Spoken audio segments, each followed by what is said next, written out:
प्रफुल्लचे बाबा. हा शांता, बोल ना, काय म्हणते? आव तुम्ही कामून टेन्शनमध्ये दिसायले व कसला विचार करायले? विचार नाही ग शांता, काही विचार करत नव्हतो. येरी बसलो असा, आता पेपर वाचला, ठेवला खाली. थोडंसं आता मग डोळे असं आग करल्यावानी वाटू लागले, म्हणून बसलो होतो. काय म्हणते, बोल ना. काही नाही, मी म्हणू लागले शेताला किती दिवस झालं चक्कर टाकली नाही, काय नाही. जाऊन येवा वाचतं ना एखाद्या दिवशी. गडी हाय, काय करायला काय नाही, त्याच्या भरोशावर आपण सगळं सोडलं. एखादी चक्कर मारायची सकाळच्या टायमाला जाऊन, नाही तर मग संध्याकाळच्या टायमाला जाऊन यायचं. शेताला अगं मागच्या आठवड्यातच गेलो होतो की. गडी काय नाही, आपलं काम सगळं करायला आहे. ते दगडं बिगडं मधामधामध्ये होते, रानाय ना इकडं तिकडं पडलेले. त्याला म्हणलं बापा सगळं एका साईडला लाव म्हणलं. आता पाणी आता उन्हाळा तर संपत आलाय, समजा आता पाणी बिनी पडलं तर मग पेरणी करता येते. बियाणं वगैरे आणून ठेवावं लागते. आता घरचेच कामं संपत नाहीत. एखाद्या दिवशी तू का चल ना माझ्यासोबत?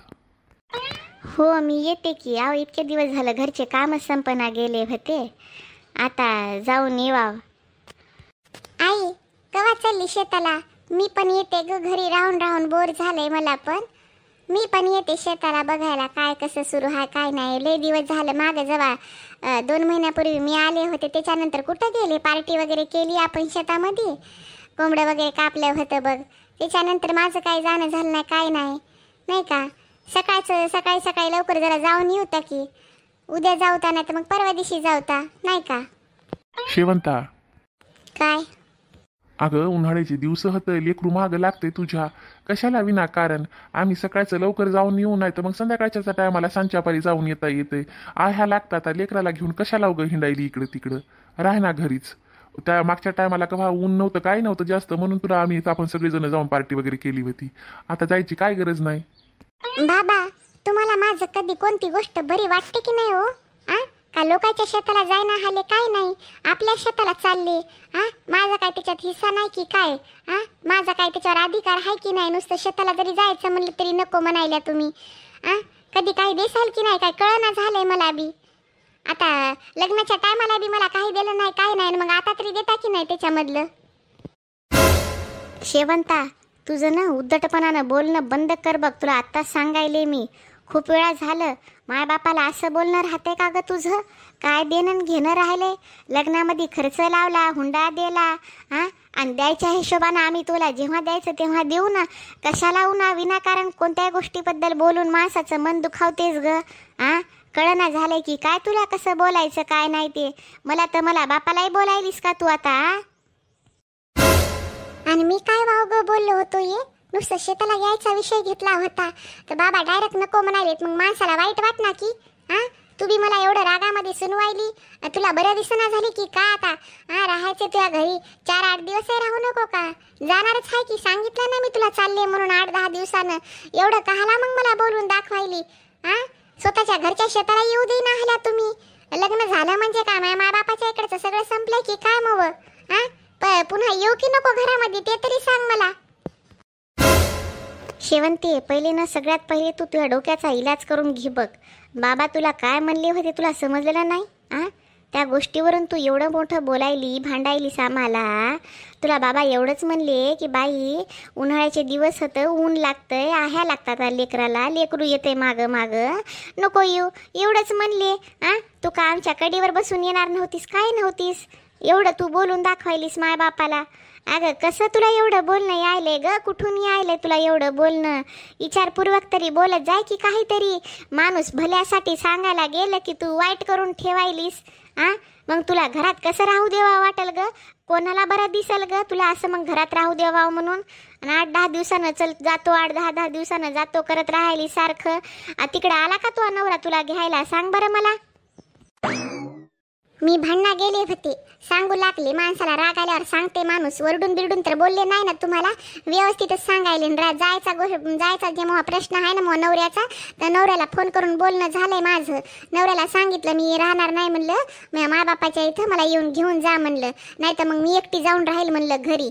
मग नवरा म्हणला मला तिथं सण होईना आलंय खाणं पिणं, म्हणला मी पण येणार आहे म्हणला. येईल 8-10 दिवसामध्ये तर मी जाईल निघून. तेवढं विचार करत बसू नको माझ्याबद्दल, आणि विचार करता असेल तर थँक्यू सो मच. माझ्याबद्दल विचार करायलीस ते लेकरू पोरगी हाय ते तुई. बघितलं का, चांगलं करायला जावा असं होऊन बसते. किती कोणाला जीव लावून काही फायदा नाही. दाखवला बाईनं रंग आपापला. बरं जाऊ द्या, तुम्ही दोघी बी काही बोलू नका, सोडा ते विषय. माय तुला मी फक्त याच्यासाठी म्हणलो येऊ नको की लेकराला आया लागतात म्हणून लेकरू मागं मागं यायचं होय, बस एवढंच बोललो होतो. आई जर घरी राहायची असली तर आईपाशी ठेवलं असतं, ती दुसऱ्याकडे राहत नाही माय आंबू. त्याच्यासाठी मी एवढंच म्हणलो की येऊ नको. बाकी असा विचार करू नको की तू अधिकार नाही किंवा तू अशी येत नाही म्हणून असा काही विचार करू नको. ते माय बाप जिवंत होतं, घर तुझ्यासाठी उघडं आहे, तुला जेव्हा यायचं तेव्हा ये, मात्र व्यवस्थित राहाय बरं का शेवंता. कारण कसं असतंय, घरामध्ये येऊन भांडणं तंटा करणं बोलणं मग माणसाचे मन दुरावतात. ठीक आहे, दुखावले ना मग माणसाचे मन तर मग पुन्हा येवा वाटत नाही. मग मायबाप जरी झाले ना भाऊ वहिनी जरी झाले ना तर त्याच्यासाठी परत मग मन लागत नाही माणसाचं. व्यवस्थित बोल तू आधी, राग बीग बंद कर तू हाती करणं. खूप झालं राग राग करणं, याच्यामुळे तुला मग तिथं नवऱ्याच्या घरी सुख भेटत नाही, मायबापाच्या इथे कोणी चांगलं म्हणत नाही. आओ बरं मी काय म्हणाले. हा बोल ना शीला, काय म्हणते. अहो आता बाई मी चहा टाकू लागले, म्हणलं तुम्हाला टाकायचा का चहा, म्हणलं बाबाला तुम्हाला चहा टाकू का म्हणलं, हे विचारायसाठी आले होते. मला चहा पिऊ वाट लागला, म्हणलं मग एकदा तुम्हाला तरी विचारून येऊ काय की, म्हणून आले विचारायला बघा. हो हो शीला टाक, मला बी चहा करायचा प्यायचा मन करू लागलं. बरं झालं विचारलंच ते. एक काम कर, माझ्या चहामध्ये थोडीशी इलायची आणि अद्रक कुटून टाक बरं का, चहा छान लागतं या. हो हो टाकते की. आणि आता बाई तुम्हाला टाकू की चहा. हो आता करायलीस तर माझ्या पण नावचा टाक. आणि मला ना ते अद्रक विलायची आवडत नाही, मात्र आता कुठं डबल डबल करत बसती. जाऊ दे, त्याच्यामध्ये माझा बी अर्धा कप वाढव, मी बी तेच पिते आज. नाही ना आता बाई, मला बी त्या अद्रकीचा चहा पिवा वाटत नाही. मी आपला आधी बनवते आणि मग बाबाच्या चहामध्ये इलायची आणि अद्रक टाकून देते, मग घेऊन येते चहा सगळ्याला इकडं. बरं बरं ठीक आहे, बनव मग. हो चालले मी बनवायला. आणि शिला लेकरं कुठं होतं ग, लेकरं दिसना झाले तर. आय मा आता बाई नुसते बाहेर पळू लागले दोघंही बी, आंबू बी आणि चिंटू बी दोघंही बाहेर पळू लागले. मग दोघाला काय म्हणलं, त्याला टी व्ही लावून दिली आणि ते काय म्हणतात चिप्स कुरकुरे चॉकलेट ते चिवडा बिवडा जरासा असा डब्यामध्ये ते मुरमुऱ्याचा चिवडा केलता ते असं ते टाकून दिले, त्याला असं प्लेटमध्ये मोठ्या प्लेटमध्ये मांडले आणि दोघाला बसवले. म्हणलं टी व्हीवर कार्टून लावून दिले आणि बघत बघत खा यायले तर दोघंही बी. त्याला कूलरही लावून दिलं आणि फॅनवरचा चालू केला, म्हणजे घरात गरमी होत नाही आणि त्याला चांगले बी वाटत. बस ते दोघं बी. बरं बरं बरं झालं, जाऊ दे मा बसू दे. हो मी चालले बनवते चहा, घेऊन येते सगळ्यासाठी. बघितलं का, बघितलं, मला विचारला तरी काय चहा. काय मानपान द्यायली तुमच्या लेकीला ती. तिला तुम्हाला बोलता नाही आलं का शेवंताला चहा विचारला नाही म्हणून. डोळ्यापुढं बसले तुम्ही माझे मायबाप आणि ती येऊन चहा विचारायली. एरवी तरी म्हणली का ताई तुम्हाला चहा टाकू का नाही टाकू. एरवी तरी म्हणली का, आणि तुम्ही हो मायन हो बापून असं तसं करायला लागले तुम्ही तिला. एवढं प्रेमानं बोलायले तुम्ही का म्हणून बोलले नाही तिला, मला सांगा आता. तिला दिसलं नाही ती नंद बसली गडे आपल्या नंदला विचारावं म्हणून चहासाठी. तिला दिसलं नाही, मग तुम्हाला काय झालं, तुम्ही विचारावं असताना होय आई तू पण काहून विचारलं नाही. अगं म्हणली ना ग सगळ्याला चहा आणतो म्हणून. का तुला प्रत्येक वेळेस बोलायचीच गरज पडते की काय तिला. बोलली ना आणतो म्हणून, मग एवढं काय वरचटवानी बोलायचं, तुला समजते की नाही ग शेवंते. अजूनही तुझी अक्कल जागेवर येईना हली, छोट्या छोट्या गोष्टीला धरून भांडणं करायली. तू तुझ्या नवऱ्याच्या इथं सासरी कशी राहतीस, अशीच राहतीस का. आई आता समजा मला बाबाला विचारलं असतं तुला तुला म्हणजे बोललीच नसती आता बाई चहा वगैरे टाकू का तुमच्या नावचा, तुला वाईट लागलं असतं की नाहीये. हे बघ शेवंती, पचर पचर बोलू नको. तू तिला केव्हा जीवनामध्ये एकदा तरी व्यवस्थित बोलली नाहीस. वहिनी जेवण झालं का, स्वयंपाक झाला का, जेवायला बसूत का आपण, एखाद्या चहा कधी करून देऊ का, किंवा मी चहा केलाय वहिनी तुमच्यासाठी टाकू का, आणू का. कधी कधी कोणत्या एका शब्दानं तुझ्या तोंडातून निघलाय वहिनी शब्द चांगला. बोललीस तू कधी, कधी तर बोलली नाहीस. मग तिच्याकडून काय अपेक्षा करायली ग तू. कोणती अपेक्षा करायली की तिनं तुला जीव लावाव, तुला विचारावं म्हणून. तरी तिनं गपचूप म्हणजे न हे बघ बोलून न दाखवण्यापेक्षा तिनं सगळ्यांसाठी चहा आणतो हा शब्द तिनं दोनदा वापरला. मग तुला कळायला पाहिजे की गड्या, नाही विचारलं ना तिनं, आपल्याला नाही विचारलं ना, पण सगळ्यासाठी चहा करून आणायली ना, ती मोठी गोष्ट आहे. आपल्या मनाला आपल्या डोक्याला शांत ठेवावं शेवंता. प्रत्येक वेळेस भांडायला उठणं, मायबापाचे डोकं खराब, भावाचे डोकं खराब व भावजयाचे डोकं खराब, मग कोणी ठेवत नसते. तुला इथं सांगायले खूप वेळा, बापाने आताच सांगितलंय, उग शांतता ठेव घरामध्ये जराशी. 8-10 दिवस राहाय, नाही तर महिनाभर राहाय, मात्र व्यवस्थित राहाय बघ, समजलं ना. तर माणसानं अपेक्षा ठेवावं कशी, जर आपण पुढच्या व्यक्तीला जर जीव लावत असेल ना, तर त्या व्यक्तीकडून आपण अपेक्षा ठेवावं, ठीक आहे. जेव्हा आपलं त्याच्याशी व्यवस्थित बोलणं नाही, उठणं नाही, बसणं नाही, तर त्या माणसाकडे आपण अपेक्षा नाही ठेवायची कधी. आणि तुझा रुबाब तुझ्यापाशी ठेव. ते काय घरातल्या नोकरांना नाही तर काही नाही, तर माझ्या घराच्या सुना हाता आणि तुझ्या भावजया हाता. तू मानपान देशील तर त्या तुला मानपान देतील. हे गोष्ट कधीच विसरू नको बघ तू. आता बस झालं. हा आई बोल, काय म्हणते? आत्या एवढ्या रागात काहून दिसायल्या, काय झालंय? तू जाय, मला 1 कप चहा ठेव. वहिनी माझ्यासाठी पण 1 कप टाका बरं का. बरं टाकते ना. हा आई बोल, आता काय म्हणते? कोणता विषय हा एवढी रागात दिसायलीस तू? टाकला का ग चहा? नाही ना, अजून गेलेच नाही ना, आता गेल्यावर टाकते चहा. मग जाय की आता, माझं बोलणं खायचा विचार आहे की काय तुला? चालले. हे बघ आई, कोणताही राग तू वहिनीवर काढू नको विनाकारण. चहा ठेवतात त्या, तुला काय बोलायचं ते बोल आधी मला. मला सांग, तू हुंडा का घेऊ दिला नाहीस मला? तू मला सांग आई, तुला हुंडा घ्यायची काय गरज पडली? तुला कशाची कमी हाय? माझा पगार येतो, बाबाचा पगार येतो, दादाचा पगार येतो. घर एवढं मोठं हाय, स्वतःचं हाय, शेती हाय, गाडी हाय, सोनं नाणं हाय, सगळं हाय. मग तू मला सांग, पुढच्या व्यक्तीकडून तुला हुंडा घ्यायची काय गरज आहे? जेव्हा आपण लग्न करून एका पोरीला आपल्या घरात आणतोय, ती सगळं सोडून आपल्या घरी येतीये, तीच मोठी गोष्ट नाही का? मला सांग बरं. कोणती मोठी गोष्ट म्हणायला तू? अरे आजकालचे पोरं कितकायला हुंडा घ्यायला येतं. तुला का शिकवलंय, लहानाचं मोठं केलंय?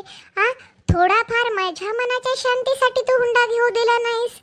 तुला माझ्याकडं सगळं आहे, धन संपत्ती सगळं काय आहे, पण मला सांग, आपण तिचं लग्न करून, तुझं लग्न करून घरात आणतोय, तिचा खर्च का तू सगळा उचलणार का? मला सांग बरं. तिच्या मायबापानं तिच्यासाठी काहीतरी कमाई करून ठेवली असेल ना, मग तिनं ती आणली, ती स्वतः जर यूज करत असेल ती धन संपत्ती तिच्या बापानं जे काही तिला दिली हुंड्याच्या नावानं, तर ती तिचं म्हणजे यूज करत असेल, तर त्याच्यामध्ये काय चुकीचं आहे मला तू सांग.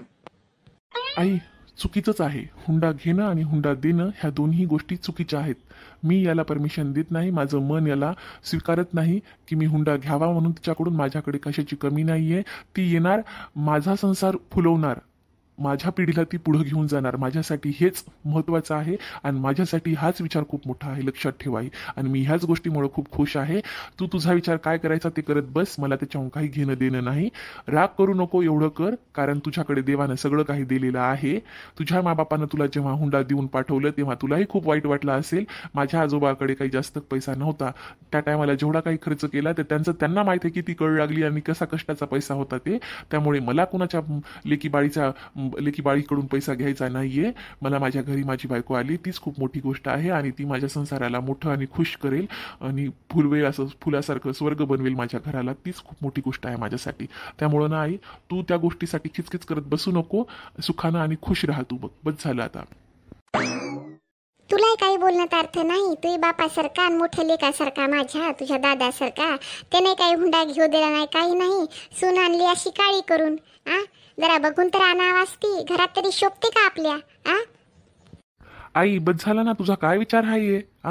गोर गरिबाची लेख केली, थोडी काळी सावळी हाय, पण वहिनी चांगल्या हाता. तू एवढा विचार करू नको कोणाबद्दल पण. देवानं जसं दिले तसं घडवले आहे. त्या पण चांगल्या आहेत. आपण घरात तू भांडणं करतीस म्हणून त्या थोडासा उद्धट वागतात. तू थोडासा स्वतःचा विचार बदल ना. कशाला विनाकारण छोट्या छोट्या गोष्टीवरून कुणाला काहीही बोलणं. आता घरामध्ये लग्न होणार आहे तर सुख शांती ठेव तू, पण तुझ्या मनाला शांत ठेव, तर तुझी तब्येत बरोबर राहणार. ठीक आहे? आता मला माझं थोडंसं काम राहिले, ते करून घेऊ दे. कर बापा, तू का मला बोलू देशील का? कर कोणतं काम करायचं काय नाही ती. माझ्या जीवाची कोणी व्यथा बघना झाले, किती दुखायलंय माझं मन. ती मोठं आहे तसं, नवरा आहे तसा आणि लहान आहे असंच निघालं. कोणी काही करू नका. बाया मला उद्या विचारतील ना, किती हुंडा घेतला किती हुंडा घेतला.